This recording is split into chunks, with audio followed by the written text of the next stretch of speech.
You're now in tuned with near-death experiencer Peter Panagore.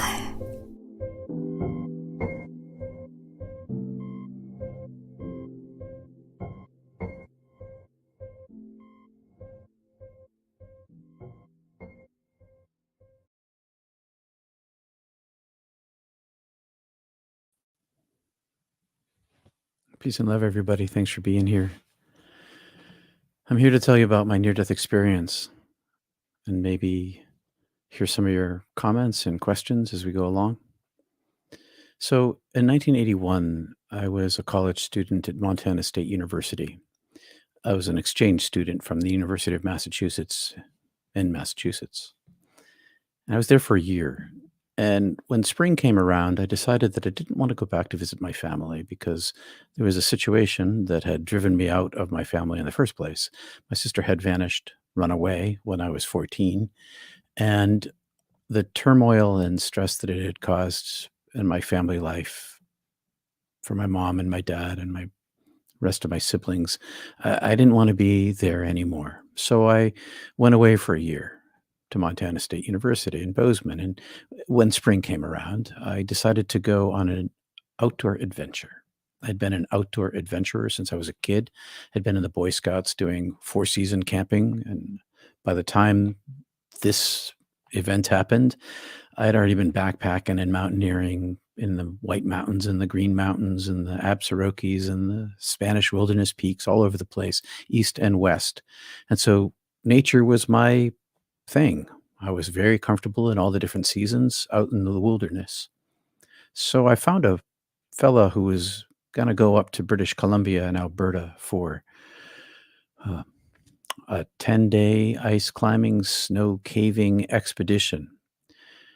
And turns out that our skills were complementary and we got along. So we went. We did an 8-day snow caving, backcountry skiing, 70-pound pack trip into British Columbia to a place called Mount Assiniboine. And we learned about each other on this expedition in the middle of the wilderness where you have to rely completely on yourself and your partner because no one's going to come and rescue you wherever you are in this deep, deep loneliness and cold. It was March. So we finished this part of the trip and we went back out to do the ice climbing aspect of it. And I was a novice ice climber, but I'd done a fair amount of rock face climbing and mountaineering and those sorts of things. I didn't have all the gear that I needed, so I came up with an axe and a hammer.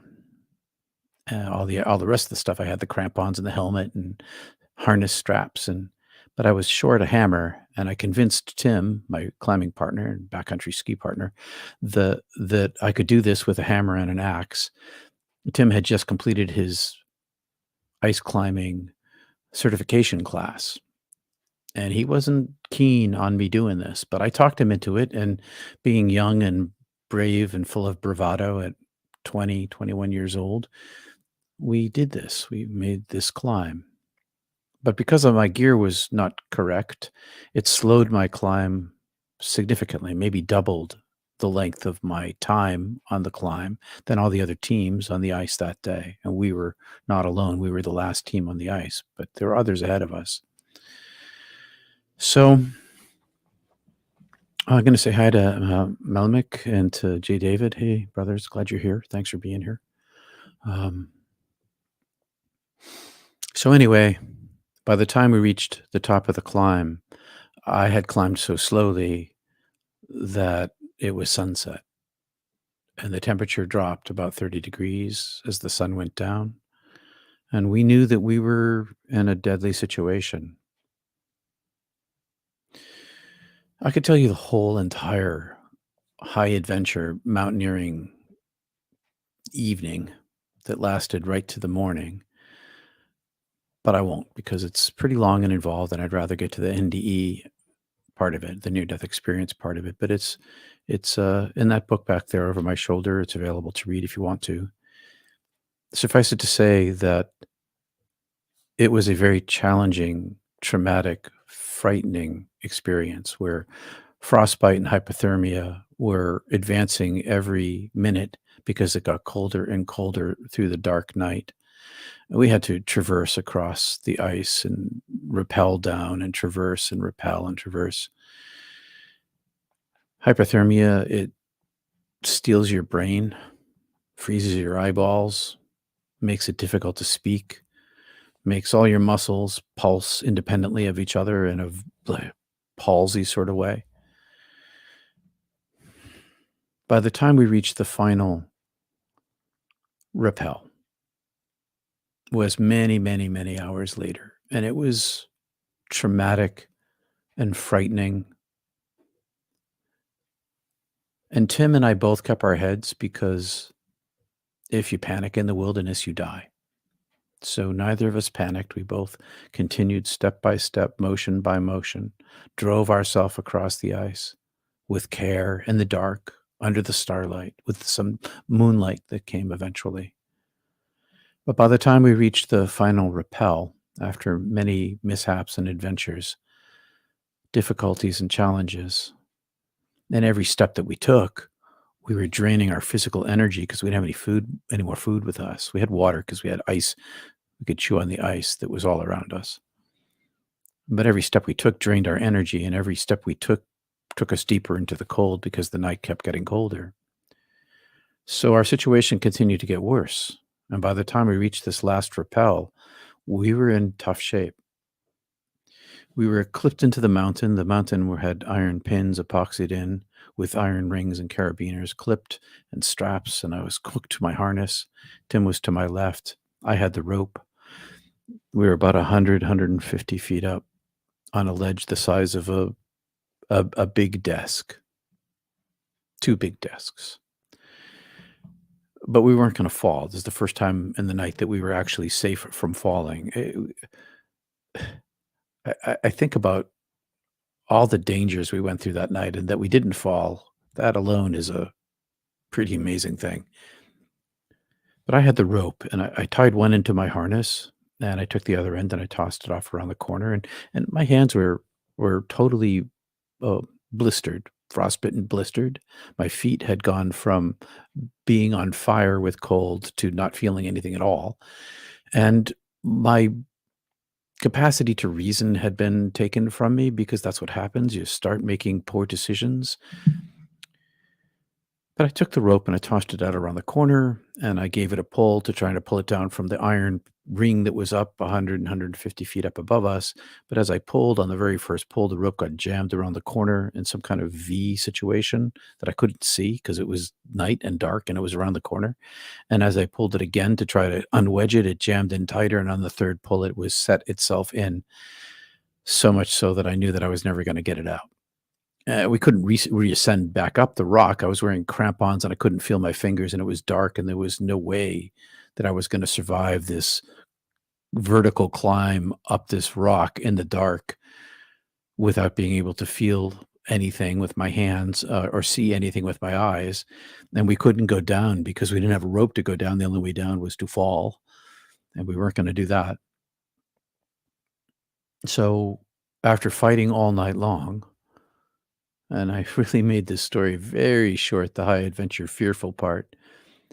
But after fighting all night long, I had this peace come over me when I recognized that I was going to die, and there's nothing I could do about it. Hey, Mud Rabbit. Hello, Katina. So I looked up into the stars. I could hear the Saskatchewan River. We were on the Icefields Parkway, if you're familiar with that part of the world, south of Jasper, north of Banff, near Calgary in Alberta, Canada. Banff Provincial Park. I could hear the Saskatchewan River.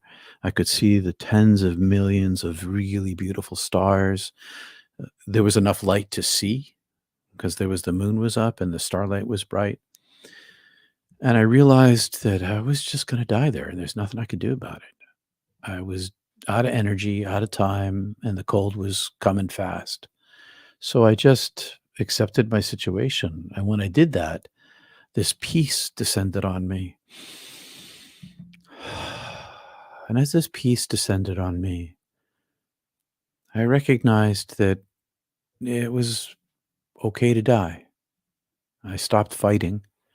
I started thinking about my parents. My sister who had vanished, and I realized that my parents were going to lose me, and that was going to be devastating to them. And it was going to be this international incident. These two college students, they died ice climbing. It's going to make the local news, and it's going to the news in Boston, and it was just going to be disastrous for my family. But there was nothing I could do about it. So I accepted it. I started thinking about God. I'd had some experiences when I was younger with out-of-body mystical experiences, and an angelic being had come and taken me and shown me myself when I was quite young, my original self. So I wasn't really afraid anymore. I had been terrified through the night, but when I finally accepted my situation, all of my terror went away, and I kept pulling on the rope, and I would pull on the rope and fall asleep and stand back up and fall asleep and pull on the rope and repeat this process. At one point, I unzipped my coat because I felt hot, even though I knew better. I was on the National Ski Patrol. I knew more about hypothermia and the way that frostbite works than the average person, and I didn't really care. My knowledge made no difference. I felt hot. I unzipped my coat, which of course sped my cold along faster. And so after standing up one of these times after having fallen asleep, because that's one of the final stages of hypothermia is you fall asleep. It's actually a fairly peaceful death once you get past the pain of the frozen fingers and feet. It's a quiet sort of thing. And I stood back up again, and this time as I stood back up, I had this peripheral vision, like a blackness all around me. And I'd never seen that before. And this blackness, it was like a spotlight closing. Fast, fast, fast, fast, fast, fast, fast. And as it closed in on me, I was getting what I now know is called tunnel vision. Having not experienced it, I knew that tunnel vision existed because I'd learned about it with first aid and ski patrol, but it is an entirely different thing to experience it because outside of this circle, I could see nothing. It was like I was blind, and my blindness was getting larger and larger as my vision was getting smaller and smaller. And as it closed down to this final collapse into darkness, I thought, oh, this is weird. This is really weird. I must be falling asleep. And when it went to dark, it turned out I did not fall asleep. I awoke, which was confusing for me. And and I thought I must have fallen because I was falling asleep, but I felt like I was standing vertically, and where the mountain was, there was this instant deep darkness, and this darkness was velvet dark and warm. Is that a word? Maybe I could use this all metaphor. I'm talking now because there's no language I can use to explain what happened to me on the other side. So I was looking into this darkness, kind of confused about who I was and what was going on and why all my pain was gone. Nothing hurt anymore. And I had sort of a shape to me, but I wasn't a human being anymore. I was more like a shadow or a shade. But I had consciousness and I knew who I was. And as I looked out into this darkness, confused at my circumstances, way, way far in the distance, as far away as the North Star. And imagine a night with the only star in the sky is the North Star. And there's no other light. There's no light pollution. There are no stars in the sky, just the North Star. That one star appeared in the great distance for me, and it popped into, there was light, and this teeny, teeny, tiny star came rushing toward me. And as it came rushing toward me, it filled my entire view. And as it filled my view with light, it covered this vast distance faster than the speed of light, and it communicated to me directly, um, "I'm taking you." And I thought, "I don't know what's going on here, but I'm not going anywhere. I'm kinda confused." And so I put up all my willpower. I had developed in this depth of willpower driving myself forward through the night that I d sort of dug deep into my animal brain, my early hominid brain, or maybe my earlier reptilian brain back in the dinosaur days. Well, I know that that doesn't work out with mammals and dinosaurs, but way back in the depth of my brain, I found this place of survival, and where survival took me over. so that I wasn't using my rational brain to survive anymore. There was a much deeper part of me that had this will to survive that I can't really describe. But I had access to this, and I pulled that up and I put it up as a shield so that I wouldn't be taken. And because I didn't understand what was going on. And this entity, which now was massive in front of me, this massive light, it told me it was going to take me, and I resisted, and it just took me, plucked me like a daisy out of a meadow, pop, and enfolded me and swept me up. And in my previous out of body mystical experiences, I'd had a connection. People call it the silver cord. When you leave your body, you're connected to your body with the silver cord. Well, in this case, that was severed. There was no connectivity to what had been my body at all. I was completely cut off from it. I was enveloped inside of this angelic being who I knew, but who was communicating to me telepathically without language, uh, intellect, vast knowledge, vast intelligence, vast mercy, vast comfort. And it was feeding me this information, showing me itself and giving me this contentment as it whipped me, whisked me back up in the direction that it had come from to collect me. And I was inside of it, and I no longer had this shade form. I still had a human form, but I was made of light. I had a light body, and I didn't have like fingernails and knuckles. I was made of photons, and I was me, and it was speaking comfort to me, and I couldn't move inside of it. I had no capacity to, like, turn my head or anything like that. I could just be with it, but I could see. And when I looked, I could see myself inside of it.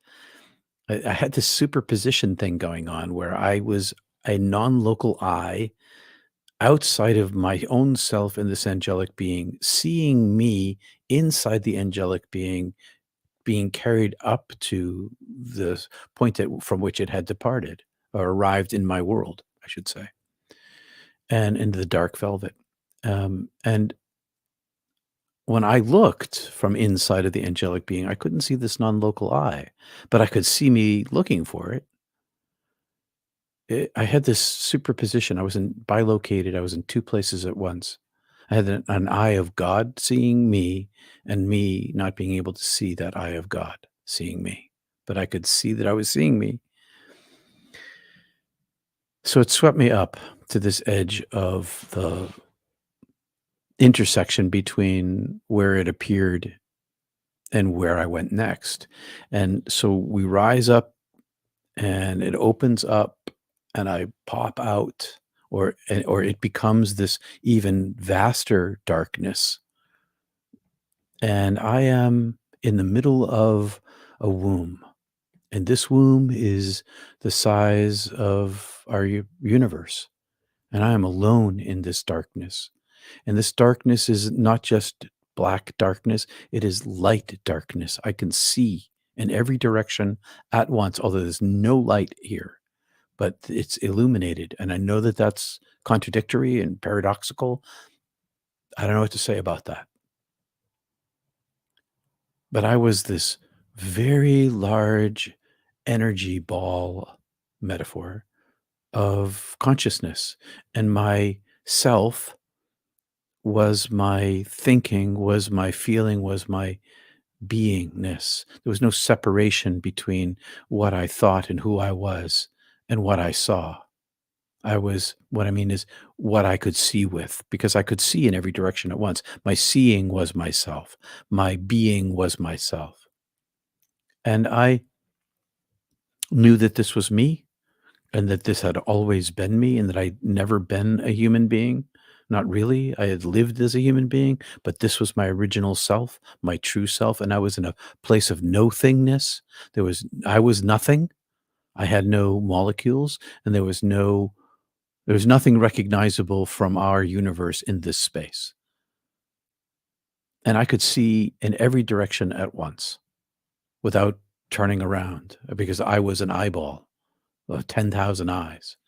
And I could see the length and the breadth and the depth of this giant womb, this universe-sized space.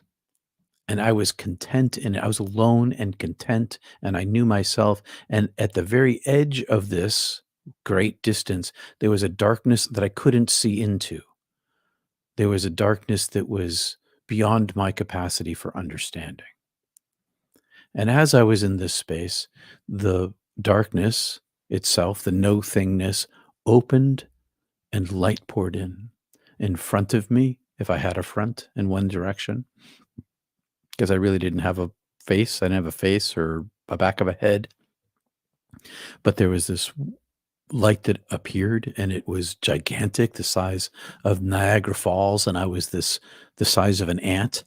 And it was white light pouring like a flow, shimmering like fish scales in the light. It was every color of all of the stars on the starriest, darkest night, and the place where there is no light pollution, where all the stars are out and they're all visible and they're pulsating in reds and greens and yellows and all these different sparkles. It was all those colors and all a million other colors and other frequencies, radio frequencies that are invisible to human eyes here, infrared, ultraviolet, and so much more. There was a bazillion colors and they were all at once color, many, them, and one light. They were white light and many colors at the same time. They were them and one, both plural and singular. And I was the most beautiful thing I'd ever seen. So I wanted it and it wanted me, and I moved toward it with thought. I thought, I want. And as I thought, I want, I went.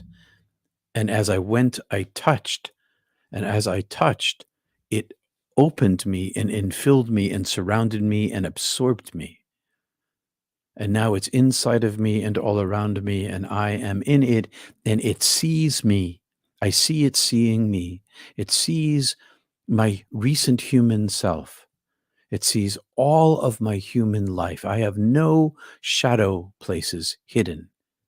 It's, you know how sometimes you have some things that you did that you don't want others to know about, or you have things that you did that you don't even want to remember because you didn't like them after you did them. And so we box them away and we put them, and we make these shadow closet spaces where we hide those parts of ourselves, even from ourselves. Well, all of those spaces were illuminated and there were no dark spaces in me at all. Everything, it was like the eye of Sauron and Tolkien staring at me, this terrible, beautiful eye showing me myself. And as it showed me myself, I could hear myself being called into being. I could hear my original self being made, and that I'd been being made for eons and eons and eons because I'm in timelessness. And so it's I have this length of my life, of my soul life, but also it's always right in the now. I'm always being called into being. And I went through this hell, purgatory, whatever you want to call it. I suffered all of the pain that I gave away to everyone in my life from their interior point of view, feeling their emotions, feeling their anger or their jealousy or their hurt or their surprise, whatever it was that I was intentionally causing them to feel by giving them pain. I felt it from inside of them.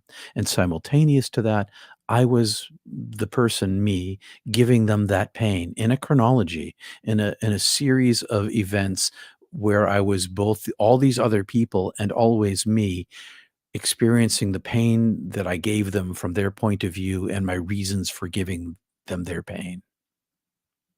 And I felt their pain. And the pain that I felt from them was 10,000 times bigger than I had anticipated every single time that I thought I was just hurting them. And in all their pain, all their wound had accrued to me, and it was my burden. not theirs. And while this was all going on, the voice of the divine was speaking inside me and around me, saying, I love you. I love you. I have always loved you. I've known everything about you. All of these things that you did, I have loved you even though you did them. While you did them, I still loved you. And yet I could see that they were hurtful and painful to people. And I judged myself. I wasn't judged by God. I judged myself in comparison to this great beauty and love that was being spoken to me, that was purity with a capital P and perfection with a capital P and unlimitedness with a capital U, in unconceivableness, unconceivable love with a capital U and L. It was immense mercy. And as I saw myself and my actions, I felt shame for being human. And as I felt this shame for being human, the voice showed me all of humanity's sins, all of them, everyone's. And they were all the same. There was this equality to them, no matter what it was. And that equality was an equality with me. And the voice had me understand that I didn't make the universe. I didn't write the code for the universe. I'm just a thing living in it, and not to be blamed for my humanness. And that this radical equality of ours, this equalness of our brokenness, is in comparison to the unbroken perfection. And as I saw this, I felt an influx of peace and love and healing, wholeness, beauty, paradise, bliss, awe, understanding, knowledge, peace, adoration. And I inflated, and it infilled me, and all of my recognition of my humanity was gone. And I was completely my true self, made by the Creator, who was telling me, I am Creator, I made you, you are creature. I call you into being. I'm being called into being. And I was inflated in this state of bliss, where the darkness that was beyond my sight was infilling me with light beyond my ability to express to you. So much so that another droplet from a little dropper, another droplet of this bliss, and I felt like I would have annihilated, obliterated, refolded back into the fullness of the divine being, which I could see had no gender, had no religion, had no form, was incomprehensible to me, but completely and utterly loved me and gave me not only my life, but peace beyond explanation. And while this was all going on, I saw my original self. I don't know how to, I experienced my deepest self. And this deepest part of me, before we went on, Prop and I were talking about being made in the image of God. This image that I was made in the image of was metaphorically, if photonic. I was a singular photon of light superpositioned with this field of photons. And this field of photons was the size of our universe times a septillion, depth and breadth and height. And there were many millions of photons. And these many millions or billions or septillions of photons were all the oneness of being. All this many was one thing. And I was part of it. I was limited from it. I was outside of it, but superpositioned with it. I was made by it, identical with it, of the image of it, but also less than it. But this purity of myself has reoriented my understanding of who I am in this life. And while I was in this state, seeing myself as this in unity, in communion being with all that there is, I saw this lower part of my soul, so to speak. I had this more physical form of me that was elongated like this very, very long baguette. And this very long baguette, I've been using this as my example lately, this very long baguette that was of almost eternal in nature. It was everlasting. And in this baguette, they were like, I have a chopstick here. There were like all these chopsticks shoved into this baguette, and they were spaced apart. And these chopsticks, these were my lives that I was living, my incarnations, and there were hundreds of them, and none of them were me. I was the baguette. I was the oversoul. I was the photon way above them. And so I saw all these lives that I had lived. I entered into two of them. I asked, show me. It showed me. I asked, show me the structure of the universe and how the whole thing works. It showed me. And then I was sort of reduced back down again. And I deflated back to a place where I could remember my parents. And I thought, oh, my folks, they're going to suffer. And I said to the voice, am I dead? And the voice said, yes, you're dead. And I said, well, I can't die right now because got my parents. They're going to suffer if I die. And I was swept across this belly of the divine, this infinite darkness that was illuminated, to this place where there's an interface between matter and energy, where part of me was poked into the universe, and I could see in every direction. I was being shown this great spaces between the galaxies, and I was shown way back into the origin of the universe itself. And there was that darkness that was impenetrable to my mind and my sight, and out of that darkness was flowing this light. This light just was flowing out, and as the light flowed out, it became thicker and overlaid with this universe and all of our galaxies, and every I could see that there was light woven inside of absolutely everything there is. There was nothing that was not made of this light. Everything was made of the oneness of this divine being in this in all these different forms. And as I looked, it was popping out other universes, like layers upon layers upon layers of all these other universes very rapidly. And they were all just made out of the light itself, woven into new forms. And as it was showing me all of this, it was communicating to me love, immense love that was inexplicable, unexplainable, incomprehensible, and all of the love that it was in and of itself, and the darkness that I couldn't see, and the light that was pouring out, and the universe that I was in, and the universes, all of that love was aimed just at me, as if I were the most beloved being that had ever been created in all the universe. And it spoke to me saying, as I love you now, I have always loved you, always will love you. And because of my love, all is, was, and will be well. And as it spoke to me and showed me this immense love for me, it refocused my attention to Earth. And I could see Earth like a hologram with 7 at the time, billion people on it in live time. They were actually sleeping and awake. And I could see, half the earth is in night and half the earth is in day.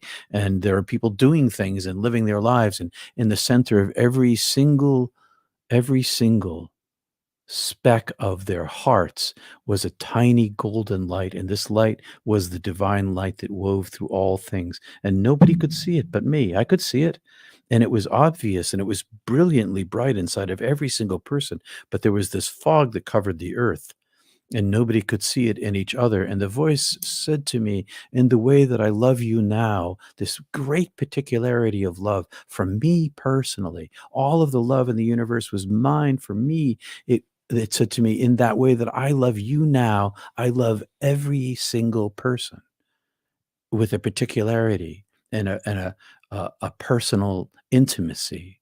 that is the same as the way that I love you. And I know that it's impossible to have uh, more than one kind of unique love, because unique is unique, but everybody had this unique love. Everybody was as beloved as me. And the voice said to me that nothing is lost. No one is lost. Everything is me. Everything unfolds back into me. I call everything back into myself. There is no one and nothing that is lost. And then it showed me my parents' faces, and I saw mom and dad A and mom and dad B, and mom and dad B was me living with them, and mom and dad A was them living their lives without me. And I could see the end of their lives, and in the end of their lives, they would be in this bliss like me, but that their lives, A and B, without me, their lives were going to be immense suffering. But with me, it was just going to be bad, hard suffering, just not terrifying suffering. And so I saw this and I understood that I had this choice, and that I was being welcomed home. Come home to us, come home to me, come home to me. I love you. It's time for you to come home. But also, I was shown that I had this choice that I could go back if I wanted to. And because I experienced timelessness, the length of my human life that I had just lived was a snap of my fingers, no length of time at all. And so I said, if I go back to my life, can I come back here to this paradise? And the voice said, yeah, you can come back here if you go back there, but it's your time. I said, well, then I choose to live my life. And it said to me, you won't live your life. And it sent me out. And as I was cast out of heaven, I was back inside this angelic being, and I was being densified. Can I make up a word? Densified, made more dense, thicker. And I was traveling at this rapid speed back toward my body. And then there were 10 million doors in front of me. And all of these doors were choices, a choice that I had to make in order to choose the life I would live. And in the middle of all of these doorways, these entryways, these portals, was this big beam of white light. And I could see back toward heaven, that the beam of light came from heaven, but I couldn't see into heaven anymore. And in the middle of all of these doors, this white light was the center of them all. And it radiated out to the edges, and it got less and less light as I went further, as I could see further out. And it was super concentrated in the middle. And the voice said to me, choose a life. Choose light. And I wanted to choose the pure light, but I decided that in an instant that if I were going to be a conveyor of the light, a messenger of the light, I had to have some humanness. I had to be flawed and human. And so I made some choices. And then suddenly I was going through this door that was not in the intensity of the light, off to the side of it, close, but not in the intensity of it. And as I was flown down this tunnel, this tube, this hallway, there were all these other doors in this hallway, and all these other doors led to all these other tunnels, all these a million other tunnels. They're all my choices I could make in my life. And then I got to the end of this tunnel, and there on the cliff was a body. I didn't know it was mine, and it was dangling on the edge, strapped in by the harness, but laying off the edge, and a body over it, shaking it. And I didn't know really what was going on. I could see that there was something troubling. And then this angelic being brought me right up to what turned out to be my body, and pierced my body, and stuffed me inside. And when I was compressed way down to this much smaller size, from I had been the size of a house, and now I'm the size of a mouse, and I'm stuffed inside this body, and I can see out through this slit. I can see the angelic being. I can see the back into heaven. And then this slit closed. And as this slit closed, I was trapped inside this thing. And the brain started coming back online. I felt it kind of whir up like a motor, and I was suddenly in pain because I was back in human suffering, and I didn't understand what was going on. And as my brain was coming online again, I began to hear the screaming and shouting, and which didn't resolve into language quite immediately, and then slowly it did, and it was screaming and crying, and I could recognize it as a human voice. And I opened my eyes, and there was a face in my face, and he was crying and screaming and shaking me, and "You're dead! Don't die! Don't die! Don't die! Don't die!" And "No, you're not dead. Oh, you were dead." And then he kind of helps me up, and I don't know who I am. I don't know where I am. I don't know who he is. I don't have any idea what's going on. All I know is that where I was myself, and now I'm in exile. And after a little while, I kind of remembered what was going on. And Tim got me to pull the rope, and I pulled the rope, and the rope came free, and we descended. And because our car was right across the street in the parking lot, we got our tent, and we self-treated for hypothermia. And a lot of things happened after that. I became an entirely different person. So that's my quickly told tale. Um, if you have any comments or questions, I'd be happy to answer them. We've got about 15 minutes left. Let's see. You won't live your life, but you will live mindfully going forward. Yeah, that's exactly what happened. I came back an entirely different person. Uh, what is this? What is this whole fifth dimension people are talking about? I'm not exactly sure what they mean by the fifth dimension. I think it's the level of heaven above where we are now. I'm not familiar with that. It's not inside my experience. It's not language that I use. I think that if I were to take a guess what they mean, I would think that they mean this level of heaven that's here now that we can experience if we are able to get enough out of the way. We find that the light infuses inside us, and then the world around us changes. And that's been my experience over my lifetime. The more I step aside from myself, the more space I have inside myself, the more heaven comes to dwell inside me, and the more that I live inside the oneness of being. Um, Maybe that's what they're talking about. I'm not really sure. Uh, how is time measured? Well, depends on what you're talking about. If you're talking about, if you see, I think it's the movie Interstellar. Have you seen the movie Interstellar? If a planet or a sun has a massive amount of gravity, then there's a gravity well around that planet and or sun, so that time passes differently there. It's not a uniform thing. On Earth, we measure time with clocks and femtoseconds and attoseconds. I think it's like a thousandth of a millionth of a billionth of a second. But where I was, there was no time. Time was timelessness. It was all time and no time. So, as my body ages, I move through time here. I hear a lot of people saying time's not real. Well, time and space, it's a kind of they're two things that make our reality exist, but they're not absolute. Time is not an absolute thing because there is such a thing as a gravity well. Yeah, Interstellar was great as a movie. It was great, wasn't it? Sorry. But my experience of time is that I'm not from here, and I'm passing through time, but my nature is everlasting.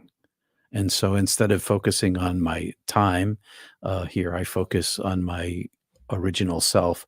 And I mean, I'm always like, not, I'm trying to be on time. I don't get me wrong. Like if I'm going to a meeting, I ascribe to the idea, if I'm early, I'm on time. If I'm on time, I'm late. And if I'm late, I'm really late. So I try to arrive at all my meetings early. I try to be conscious and kind to other people and their time. I try to pay attention to time in that way. I try to be on time for my granddaughter. I try to be on time for my kids. But time is entirely irrelevant on the other side. Entirely irrelevant. It's not something that there is there. And so because my pursuit of it, pursuit of the oneness, steps me outside of the reality of time. And I missed that question. Could you pop that back up again? How were you different after this? I was entirely different, David. Hey, Jay, David. Peace and love, brother. I was an entirely different person. Uh, behaviorally, can I say that? Behaviorally, I was kinder and more compassionate. Um, but mostly I recognized that this meat suit, as somebody said a moment ago over there in the um, chat, this meat suit that I'm in is a totally temporary thing. And I kind of behave as if that's true. So much of my behaviors are rather eccentric for a lot of people.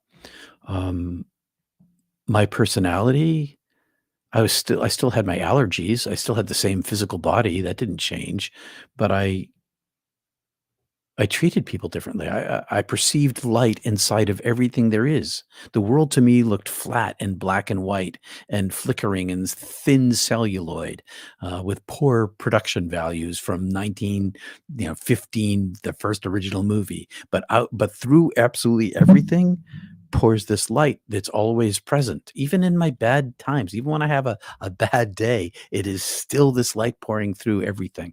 And so it made me see what others couldn't. And when you see what others can't and you tell them about it, they don't like that very much. They think that you're crazy. So one of the things that changed in my life is I became silent. I stopped talking about this kind of stuff. I kept it to myself. And I drove my interior life because I found that the only way that I could survive in this world was to go inward and to find inside myself that which I already knew was there. I hope that doesn't. I hope that helps. Thank you for relating your experience. You're welcome, Mud Rabbit. You're welcome. I have had the experience of myself as bodiless human form, as you describe, no NDE. Have you experienced that bodiless form other times than your first NDE? Yes. Before my first NDE, I had a whole series from childhood through college of out of body experiences where I was raptured in Christian language. I was uplifted. I wish had a new age language that I could apply to that, but the angelic being came to me and took me, well, that's why I knew the angelic being in my NDE, and why when I was in my light body, it was familiar to me because I'd already been there and seen it. So yeah, and you don't need a near death experience to have this kind of thing happen to you. And it's more common than you think. I mean, Wendy just talked about it. Wendy had this kind of experience, and she didn't have an NDE. She had an out of body experience where she was her soul and not her body, is a way to put it. And I know her, so that's why I can say that, because we've talked about this a whole bunch of times. Hi, Wendy. Thanks for coming tonight. Um, Absolutely beautiful and sacred. Thanks, Dial. I work for the divine. That's one big change. Actually, you asked me about there's right now is divine time. Yeah. So one of the things that happened to me in terms of my change is that I became the person that I am. I didn't go into the field that I'd been planning on going into. I had a compulsion. I have a compulsion. Some might call it a passion, but it's more than that, to pursue the pursuer. The one that's after me, I'm after it. And my whole life has been like that. So my whole life became topsy-turvy. I dropped everything that I'd been doing, all the things I'd been pursuing. Well, not everything, but the career path I'd been on, and totally took a left turn and ended up where I am now. Thanks, Julie. Thank you. Yes, well said. Are angel beings tall, like 13 feet high? The proportions of so it was like being inside of a skyscraper. Like if a skyscraper was squished into a ball, that's how big this angelic being was. And I was the size, I have a brass screw here on my desk. I was the size of a brass screw, and this thing was the size of a compressed skyscraper. Um, I think that when I was almost when I was being put back in my body again, then the angelic being was proportionally gigantic, but not that big, was when I was traveling through this velvet darkness. So it changed its size. It changed its shape and it changed its size to something that was more appropriate for me. I know that people see angels here in this realm and they're 13 feet tall. I've not had that experience. So I can't speak to that. But I can say on the other side, they're ginormous, gigantic. You don't need an NDE. I had an out of body experience since I was a kid. Also, angelic visitations my whole life. Exactly, Julie. That is what I'm talking about. You don't need an NDE. These things happen to people. We just don't talk about it because who wants to be the person in a very serious situation at your office and you're the only one willing to talk about the angel who came to visit you and your out of body experiences and everybody else is afraid, so they pretend like they never had one and now you're the oddball out. So there's a lot of social pressure not to talk about it, but lots of people have them. It's pretty common. Even family may not understand completely. Mine totally didn't, but then we always find those who understand us and they become our soul family. Yeah, for sure. My family still loves me, but they can't. I don't blame them. How could they know? How can they understand what they haven't experienced? They can't. It's like, what me trying to understand what it's like to birth a baby. I can't. I don't know. I don't know what it's like. I'll never know what it's like. I can see that it happens. I know that it hurts because I watched it, but for me I don't know. Not really. And that's kind of the way it is with people who don't have these experiences. They just don't know. And it's not their fault. It's not my fault I was born a man and not a woman. I mean, maybe I made that choice before I came here, but I don't know. I don't remember that. The the people who can't see, and it's not their fault. It's just the way it is. And you can love them anyway. So maybe the fifth dimension that people talk about is where everyone gets to see the light that you see. I think so. I think at least that's what that I can't speak for everybody else, but I can say that the more I aim my interior world at the oneness of being, the more light I see here. And I already see a lot of light here. I came back seeing light. And I'll tell you, it was pretty freaky because nobody else could see it. And so when you're seeing it in people, everybody you meet, everybody you meet, you fall in love with because they're radiating the light. That's kind of weird in terms of social relationships, let me tell you. And the more I got used to that, and the more I created space inside myself by getting out of the way, my egoic self, getting myself out of the way through my centering practice, the brighter the light became in the world around me, and the brighter the light the world became around me, the easier it is for me to negotiate the world with other people. And I can definitely see the light inside other folks, especially those who have a lot of it. And so we kind of share this higher heaven, fifth dimension. And so one day I was at this International Association for Near Death Studies conference about 2 years ago and I was with a friend of mine. She lives on Maui, and we're having breakfast and having this conversation about how we live in this different world than other people. And it's like everywhere we live in this dense world of the physicality, but we also live in this other world of this heaven, this fifth dimension, you could call it, where this is really where we live. This is what we see. This is how we experience it. And we also experience this world down here. But the people who don't experience this, they don't know that it even exists. Um, would you call heaven or heavenly places or astral realm Disneyland? You don't know this, but you're touching a button on me. I got harassed at Disneyland just after my near-death experience. I went to Disneyland. I was traveling in a theater company, and we went to LA.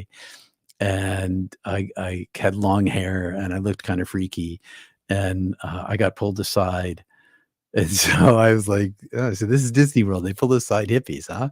Um, No, it's not like Disney World at all. It's, more like the best orgasm that you've ever had times a bazillion. and you don't lose.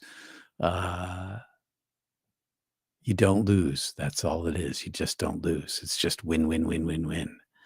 It's ecstatically beautiful from the inside out. Bliss. But if you want to think about it as Disneyland, go ahead. It's okay too. Only the esoteric knows. Yeah, that is the truth. Fifth dimension is a human concept, but it sounds amazing. Yeah, it's a human concept. The presence of the divine, all this stuff is human concept. All the words I'm saying are human concept. The only place that I know that is real is this divine energy that I've created space for inside myself. It is me already. I've just stepped aside enough to let it grow inside of me so that I can have the presence with me even when I'm having a tumultuous day. But the language around it, it's all made up. Heaven, fifth dimension, Allah, Allah, Yahweh, the name, Brahma, Brahman.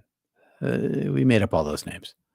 The divine energy is so far beyond us that the best way for me is to feel it and experience it rather than speak about it. We can only ever completely understand what we ourselves have personally experienced. Oh yeah, totally true. It's completely subjective. And that's why I talk only through my experience. And if I'm going to say something that I didn't experience, I tell people I'm thinking it might be this, or I'm guessing it might be that, or that's outside my experience, but this is what I think about it, as opposed to this is what happened to me. And in terms of my personal life, this is what happened to me that matters the most to my spirituality. I share my experiences with my wife. She doesn't understand, but listens with love. Tom, I hear you, brother. I'm right there with you. I was talking to my wife the same way today. Thanks for being here, brother.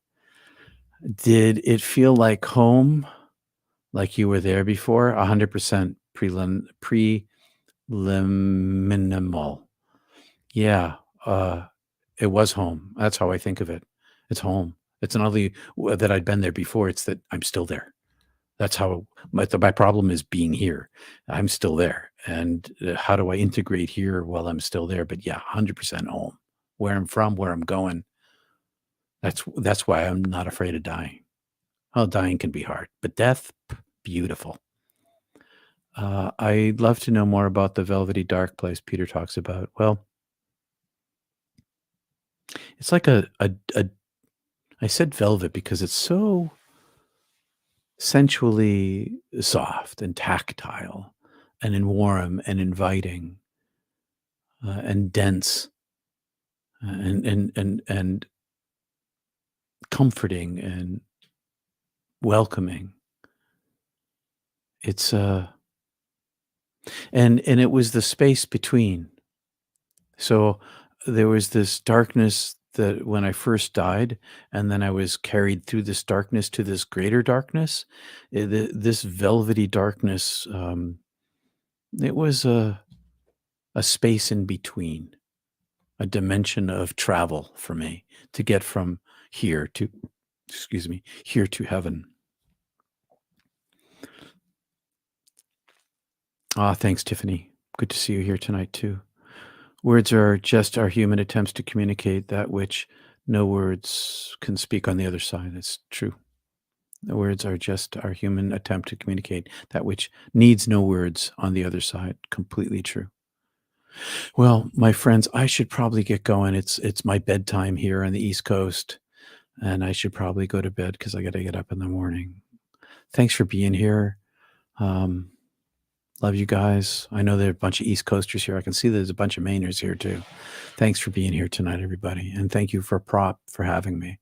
Sure appreciate it. Peace and love, everybody.